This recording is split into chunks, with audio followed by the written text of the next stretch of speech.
जेबीवी classes के online platform पर। जैसा कि अपन पिछले वीडियो में पढ़ रहे थे क्रिया, क्या पढ़ी थी हमने? क्रिया। उसमें देखा था हमने क्रिया की परिभाषा, फिर उसके बाद देखे थे क्रिया के भेद। कितने भेद थे? 3। किसके आधार पर? एक तो था क्रम के आधार पर, और एक था संरचना के आधार पर, और एक था काल के आधार पर।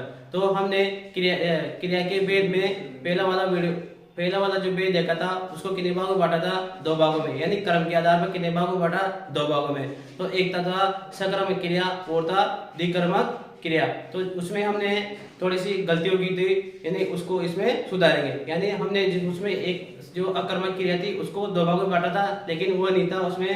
उसमें क्या था? सकर्मक क्रिया को 2 भागों में बांटा गया था, एक कर्मक और द्विकर्मक। तो आइए हम देखते हैं सकर्मक क्रिया को विस्तार से। ठीक है, यानी क्रम के आधार पर दोनों भागों को देखते हैं, एक तो था सकर्मक और एक था अकर्मक। और इसमें देखते हैं सकर्मक क्रिया, और इसकी देखते हैं इसका अर्थ।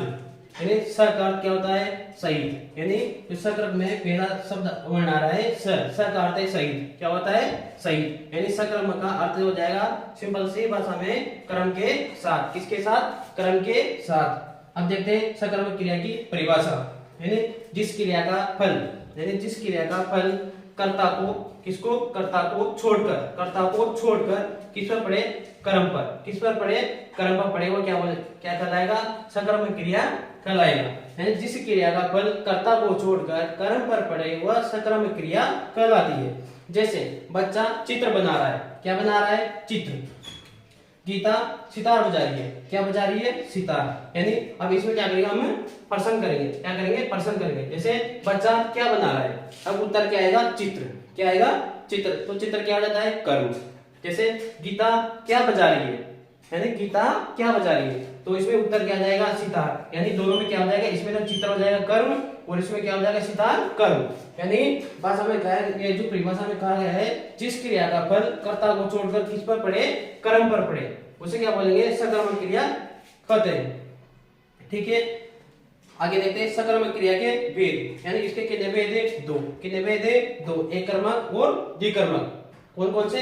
एक कर्मक और द्विकर्मक। अब देखते हैं एक कर्मक क्रिया की परिभाषा। यानी जिस वाक्य में क्रिया के साथ, किसके साथ?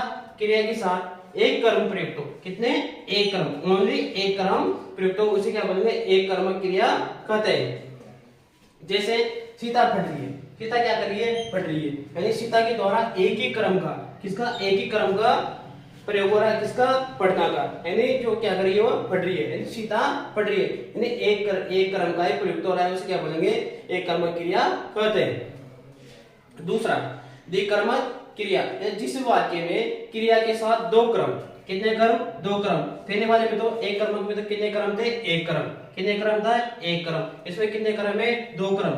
यानी उसे क्या बोलेंगे? द्विकर्मक क्रिया बोलेंगे। जिस वाक्य में क्रिया के साथ 2 क्रम हो उसे द्विकर्मक क्रिया कहते हैं। जैसे अध्यापक को कंप्यूटर सिखा रहे। अध्यापक किसको? छात्रों को कंप्यूटर सिखा रहे, तो इसमें कितने हो जाएंगे? कर्म 2। यानी किसे सिखा रहे हैं? छात्रों को। एक तो पहला कर्म हो जाएगा किसको सिखा रहे हैं? छात्रों को, तो एक कर्म को क्या हो गया? छात्रों को। दूसरा क्या सिखा रहे हैं? यानी अध्यापक छात्रों को क्या सिखा रहे हैं? क्या सिखा रहे हैं? यानी कंप्यूटर। तो कितने कर्म हो गए? 2 कर्म।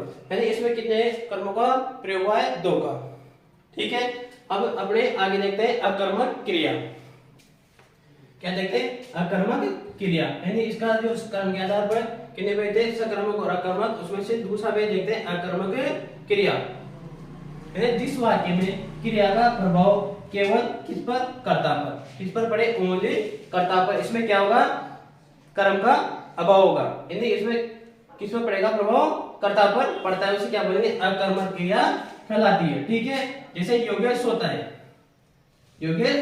है, रवि रोता है, गणेश हंसता है।